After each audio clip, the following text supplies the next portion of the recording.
What's up, everybody? Welcome to DFS by the Numbers. This is my NASCAR DFS cheat sheet video for the Supermarket Heroes 500.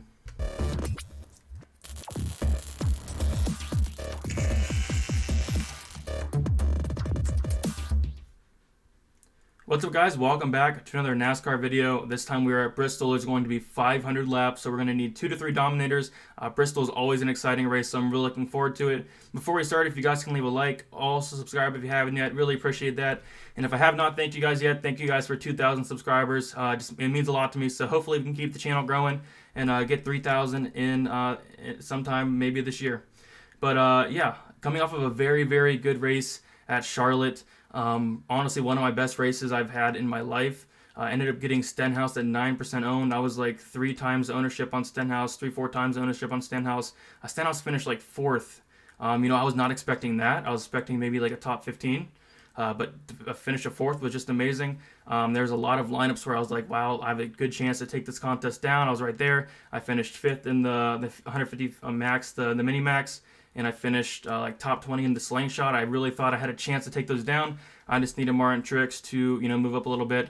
My cash hit as well. My singles hit. My cash lineup, I had Chase Elliott finished 1st. Truex finished 9th.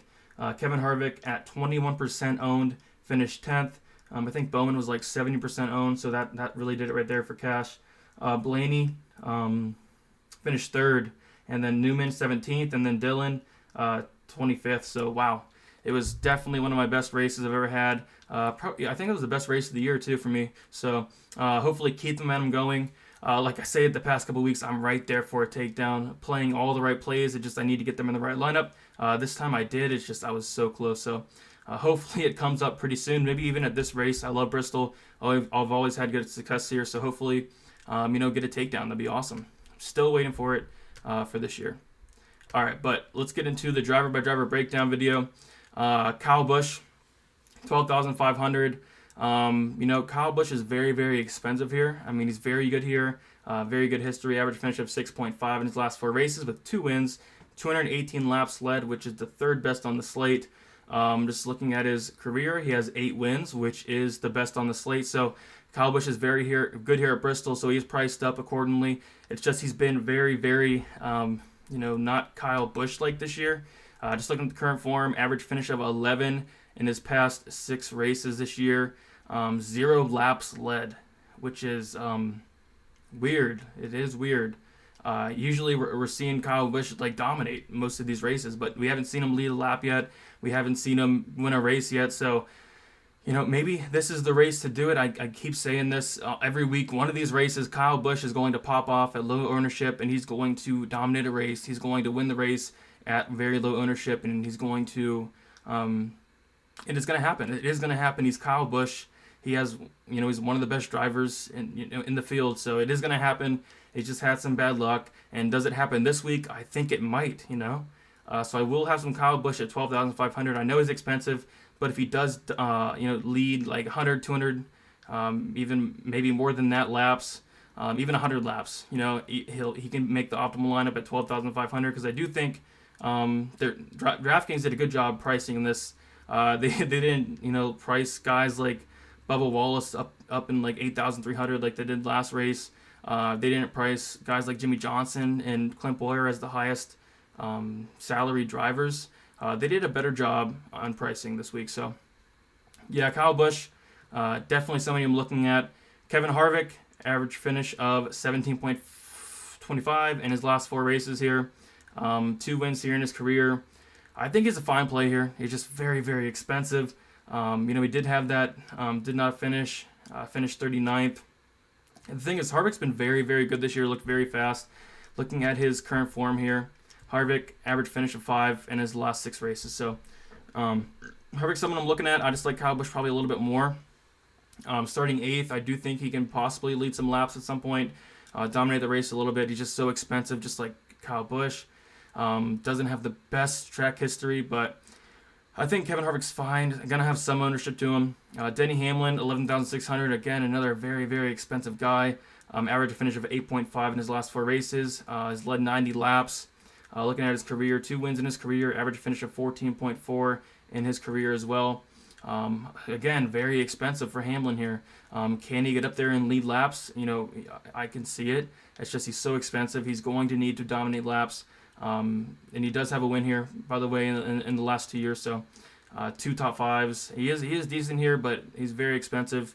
I honestly would rather play Kyle Busch and some guys below him over Hamlin, but these guys are going to be secondary plays for me. I am going to have exposure to a lot of these guys up here because I do think there are going to be about 2 or 3 dominators up here. 2 or 3 dominators in the race, so you're going to need to like mix and match your dominators. There's not really one guy besides maybe Keselowski that you know is going to lead a lot of laps here. So I'll get to that in a little bit, but Chase Elliott starting 6th. Another good play here, but another very expensive play. Average finish of 12 in his last 4 races. Elliott has been very, very fast this year. He does have 2 top 5s here in the last 4 races. Looking at his career, average finish of 11.5. So Elliott's very good here. He is. Looking at his current form, he's been very good. Average finish of 9.3 in his last 6 races, which is extremely good. So, yeah, Elliott's a great play. It's so expensive, though, is the thing. Can he lead laps? I do think he can. We've seen him lead laps here before. So I do like Elliott a decent amount. So far, like Kyle Busch, Elliott, and then we'll get to it in a little bit. Logano, Keselowski, those are probably my main 4, but I am going to have exposure to some of these other guys like Harvick and Hamlin as well, because I would not be surprised if we saw him lead laps. So Elliott, starting 6th, he's been very good this year, very fast. I do think he can lead some laps. So it's just that price tag, is going to draw a lot of people off, and for a decent reason, but I do think Elliott can succeed here. Joey Logano starting 3rd. Average finish of 8 in his last 4 races. Average finish of 15 in his career. He has 2 wins as well. He's led 242 laps in the past 4 races, which is second best here. I do like Joey. We've seen him dominate a little bit the past 2 races, and I think he was in the winning lineup for the last race in Charlotte. I think he was for some reason. He ended up dominating really early, and I do think he was in the winning lineup. So that's really interesting. I did not expect Joey to be in the winning lineup. Did not have much of him. But yeah, Logano is a decent play here at 10,700. You're getting a discount off of Elliott, Hamlin, Harvick, Kyle Busch, and I do think Joey Logano is capable of leading laps for sure. So I do like Joey Logano at that price. Jimmy Johnson, again, he's expensive, 10,200, but he's going to move up. He's been very, very fast this year. He's been very good this year. Just looking at his current form, Jimmy Johnson, 19.3, and that's due to 2 do not finishes, so he's been very unlucky. But other than that, he's been pretty good. He's been pretty fast.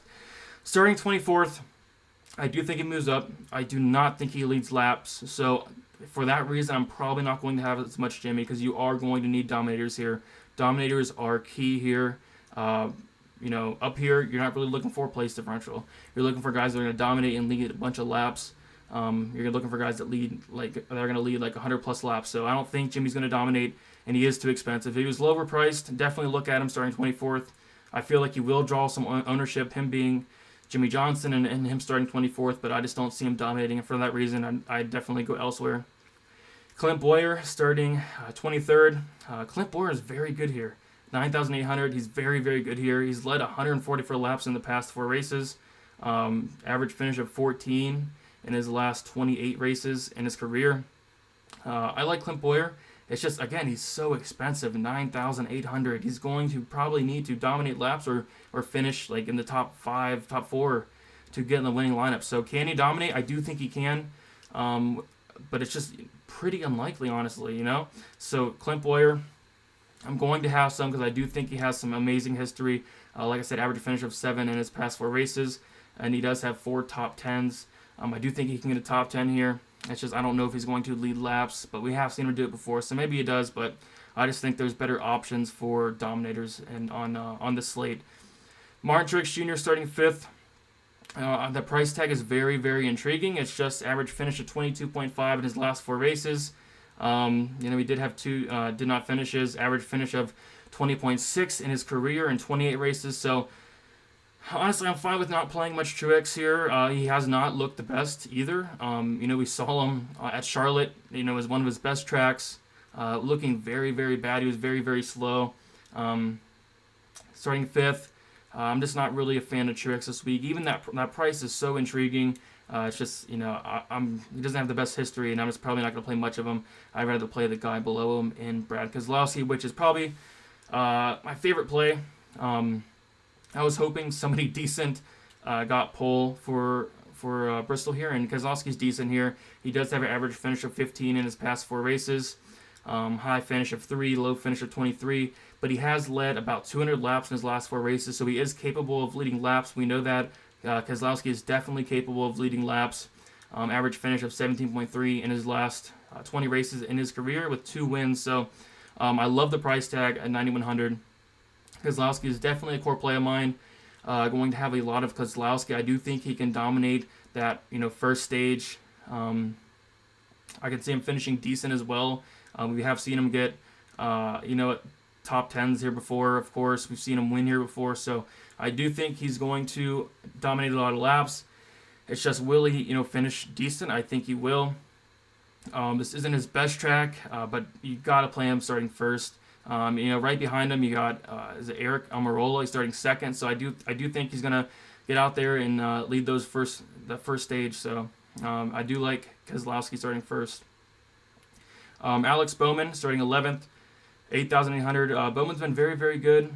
Average finish of 12.75 in his past 4 races here. A little bit too expensive for me, but he has been absolutely amazing this year. Just looking at his current form. Bowman, average finish of 14.17 in his 6 races there. He has led 366 laps, which is best on the slate. So will he get up here and lead some laps? Would not be surprised. He does have a top 5 here in his last 4 races. I think Bowman's an okay play. Not somebody I'm going to go out of my way to get. I'd rather get Keselowski. But Bowman's a fine play. Just because of how good he's been doing. I would not be surprised if we did see him up there, and he's been very, very fast this year. So maybe I'll have a little bit of Bowman. Ryan Blaney, 8,600, average finish of 14 in his last 4 races. He has led 379 laps, which is the most on the slate, 8,600, starting 4th. We've seen him he was looking very, very good his last 2 races. He's been having a pretty decent year, so 8,600. They keep underpricing him. I'm going to keep playing him. So I do think there is potential for Blaney to lead some laps here. He's going to need to lead laps if he's going to want to get in the winning lineup. And I do think there is a possibility he does. So I like Blaney, especially at that price. Kurt Busch starting 12th. Average finish of 8.5. He has a win here. 2 top 5s in the last 4 races. 3 top 10s. Kurt is an interesting play. He's very, very cheap. He's starting 12th. Just looking at his current form here, Kurt's been very good. Like sneakily, he's been really sneaky good here this season. Average finish of 6.5 in his last 6 races this season, which is the first best on the whole slate, and he's priced at 8,300. So, I can see him finishing well here. He has finished well here a lot of times before. He does have 6 wins in his career here. So, yeah, I like Kurt. At 8,300, I do think he could get up there and lead laps. Just probably not likely, but I do think he does finish good. So that could be enough to get him the winning lineup. I think he's definitely a fine mid-range play. Matt Kenseth, gonna be really hard to get this guy in the lineup. He's been having some of the worst luck ever. He's been doing pretty awful, honestly. But he has good equipment, and he does have really good career history here. In 36 races, average finish of 13.6, which is one of the best on the slate. 4 wins. So Kenseth, maybe I'll put him in some lineups. I do think he has potential, but he's been having the worst luck. So I think he will be low owned, very low owned actually. Like I said, it's going to be very hard to get him into lineups, but don't be surprised if we did see him in the top 10. Don't think he's going to lead any laps or anything like that, but could see him get a good finish there at low ownership. Tyler Reddick starting 21st. Love this play. Reddick has been absolutely fantastic. We got to look at the current form here. Reddick average finish of 14.3, which is pretty dang good. I do like him here. Starting 21. The price tag is not bad, 7,900. So I will have some Reddick. Definitely like him there at that price as well. So give me some Reddick. William Byron starting 13th. Average finish of 19.5 here. I like the price. I just don't know. I don't see him leading any laps. I could see him maybe finishing in the top 10. It's just probably not likely. I think he's an okay player. I think he's going to be low owned. Just probably not the best play in the world there with William Byron. Bubba Wallace starting 36. We saw him he was looking very good in the last race. I did not play any Bubba Wallace. I thought he was a little bit too expensive, and I was kind of dreading it during the race when he was like in 10th place at one point, looking very good, and they ended up it was either like a wreck or something happened to Bubba Wallace. Ended up finishing pretty poorly. 7,500. Again, I think it's too expensive for Bubba Wallace, but he is starting 36th. He has the average finish of 22. If he gets that, it could be enough to get on the optimal lineup. If he does finish around 20th, it could be enough for sure. So I do like this play, Bubba Wallace. At least he's not like 8,300. At least we get like a little discount from where he was his last race. Ricky Stenhouse. This is the guy that won me all the money the last race, but I'm not playing him here. No way I'm playing him here. Again, he's probably going to be like 9% owned like he was last race, but this time for a pretty good reason. Average finish of 23 in his last 4 races. One do not finish, and he has an average finish of 14.4 in his 14 races there. So I do think he can maybe get a top 15 if his car is anywhere as good as it was in Charlotte, but I just can't bank on that. I do not think he's going to have the best race here. So not really a huge fan of Stenhouse, although he does have a top 5 in the past 4 races, so maybe he gets up there. Again, he's going to be really low ownership, so if you want to take a shot on Stenhouse, but just not a core play of mine. Maybe I'll put him in like a couple of GPP lineups, but definitely not a core play of mine. Christopher Bell starting 35th. Starting 35th is definitely fine. 7,300. He can definitely move up. Maybe gets a top 20. Looking at his current form here, Bell average finish of 21.17. If he gets 21st place, I'll be very happy with that. That's a lot of place differential. Good enough price, 7,300. Cannot complain with Christopher Bell. And I do think there's actually even top 20 upside because we have seen him look pretty good. It's just he hasn't had the best of luck sometimes. So, yeah, I like Bell. MBD starting 9th. He is pretty good here. He does have a top 5. He has led 93 laps before in the past 4 races. Average finish of 17.9 in his past 10 races in his career. It's just the problem is he's starting 9th, but I do think he can get a top 10. And will that be enough to get in the winning lineup? Maybe it is, maybe it's not. But I do think he can possibly pull out a top 10 here. He's done it before, so not the best play in the world, but I do think he's going to be low owned. Just something I'm looking at, but probably not going to have much, but I'm probably going to play a little bit of him because I do think he's pretty good here. Would not be surprised if we did see him in the top 10 at very low ownership. But don't see him dominating any laps at all. All right, Eric Jones starting 15th, average finish of 19.25 in his last 4 races here. Starting 15th, I think is a fine play, especially at that price. We haven't seen Jones price down this much, so I will take a look at him. Doesn't have the best history, average finish of 16 in his 6 races here, so in his career. So definitely take a look at him, especially at that price. Eric Jones is a very good driver. Eric Jones is one of my favorite drivers actually in the whole slate. So I do like Jones at that price. If he was priced at like 8,000, a little bit over 8,000, I probably wouldn't look at him too much. But since he is priced this low, I'm definitely gonna take a look. Ryan Newman starting 17th, another guy I'm taking a look at. I love that price, 6,800. Average finish of 10.5 in his last 4 races here. 2 top 10s. Ryan Newman's pretty good here. Yeah, I like Ryan Newman at that price a lot. I do think there is top 10 upside. Eric Almirola starting 2nd. Easy fade there for me. Daniel Suarez starting 37th. Again, probably a fade for me. Way too expensive. I can see him finishing maybe a 30th. Maybe get 7 place differential points, but other than that, I do think he's not gonna have much upside. I'd rather play guys below him with more upside, like Ty Dillon or Corey LaJoie's been doing very good this year, but not too interested in Suarez. I guess he's a little bit in play. I think he's safe. It's just I don't think you're gonna take down a GPP with Daniel Suarez in your lineup because he has not been the best this year. He's not in the best equipment this year as well. Austin Dillon starting 20th. Austin Dillon has been amazing the past 2 races out of nowhere. I think Austin Dillon was in the winning lineup, at Charlotte. I think he was. I'm not sure.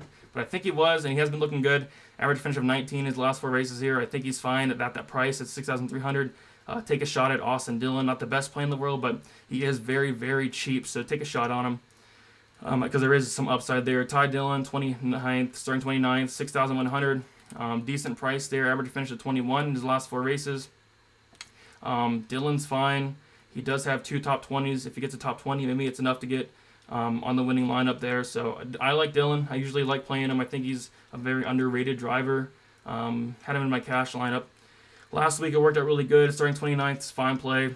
Ryan Preece, not in love with this guy at all. He's had a pretty rough year. Just looking at the current form here.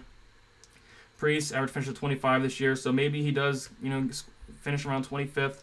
But Preece is okay play at that price. He's very cheap. I guess I will take some shots on Preece this week. Average finish of 21 in his last 2 races. So if he does finish around 21, that's perfect. So it's just I'm not the biggest fan of Preece, and he has been having a rough year. So, but I am going to take a look at him. Busher, very cheap here. I'll give you that, but it's not the best history here. Average finish of 23 in his last 4 races. High finish of 17. Don't see much upside for Busher, but he is very, very cheap. Corey LaJoy, somebody I was looking at last week. He was very low owned. I think I had like 20% LaJoy. He did pretty good. I think he finished like 17th or 18th. Just looking at current form here, LaJoy, average finish of 25 in his last 6 races, which is not bad for him. He's starting 32nd, so kind of like a pump play here. Not much upside. Maybe he does finish around 25, but I don't know if it's going to be enough to get in the winning lineup, especially with like better plays like Ty Dillon, Austin Dillon, Ryan Preece around him. But this is a decent low play here. Cole Custer, starting 22nd. He's very, very cheap here. 5,600. That is extremely cheap. Average finish of 18 in his last 6 races. And he has had some bad luck too, so that's a little, you don't have to look at that too much. But Cole Custer, I like him here at 5,600. Way too cheap. And then after that, not really interested in anything in here now at all. Don't really like going down here. But if you do, maybe JJ Yealy starting 40th, take a shot at him. Allows you to go up and get some of those dominators up there. But other than that, not too interested in anybody down there. But that's about it, guys. Driver by driver breakdown is complete. Make sure you guys like this video if you enjoyed it. Also subscribe if you haven't yet. On the way to 3,000 subscribers now. Hopefully we get it by the end of the year. That'd be awesome. Also check out my core plays video. Going to be dropping that tomorrow. And if you're playing UFC, I've posted plenty of content for there. And also you can check me out on Patreon, but I'd recommend doing that on the 1st because the payment cycle starts again on the 1st. So yeah, I've been killing it this year in NASCAR. Hopefully we keep it going. Honestly, my best year in NASCAR ever. This is the first year I have implemented my own projections, so I think that might have something to do with it. Before, like the past couple years before, I would just be playing the guys I like, but now I'm looking at the projections and they've been working out a lot. So let's keep it going, and good luck on Sunday.